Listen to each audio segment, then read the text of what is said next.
नाशिकमध्ये 7 वर्षांनी रणजी सामना, हुतात्मा कान्हेरे मैदानावर महाराष्ट्र बडोदा संघांचा थरार।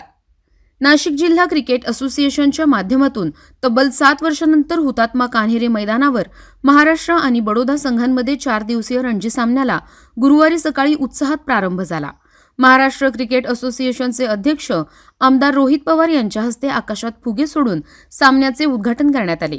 यावेळी प्रमुख पाहुणे म्हणून विभागीय आयुक्त प्रवीण गेडाम, जिल्हाधिकारी जलद शर्मा, खासदार राजाभाऊ वाजे, आमदार देवयानी फरांदे, सीमा हिरे, राहुल ढिकले, एनडीसीए अध्यक्ष विनोद आणि सचिव समीर रक्टे यांच्यासह अनेक मान्यवर उपस्थित होते। नाणेफेकीत बडोदाचा कर्णधार कृणाल पांड्या यांनी बाजी मारत क्षेत्ररक्षणाचा निर्णय घेतला आणि महाराष्ट्र संघाला फलंदाजीसाठी आमंत्रित केलं। नाशिक जिल्हा क्रिकेट असोसिएशनच्या प्रयत्नांमुळे नाशिकच्या 2 खेळाडूंना महाराष्ट्र संघातून खेळण्याची संधी मिळाली आहे। सामन्याची सुरुवात चांगली झाल्यानंतर 11व्या षटकात पवन शहा बाद झाला आणि संघाच्या धावसंख्येला गळती लागली। नाशिकचा खेळाडू मुर्तुजा ट्रंकवाला याने 33 चेंडूत 22 धावा केल्या, तर कर्णधार ऋतुराज गायकवाडनं 10 धावा केल्या। सिद्धेश्वीरनेही 48 धावांची खेळी करत संघाला सावरलं।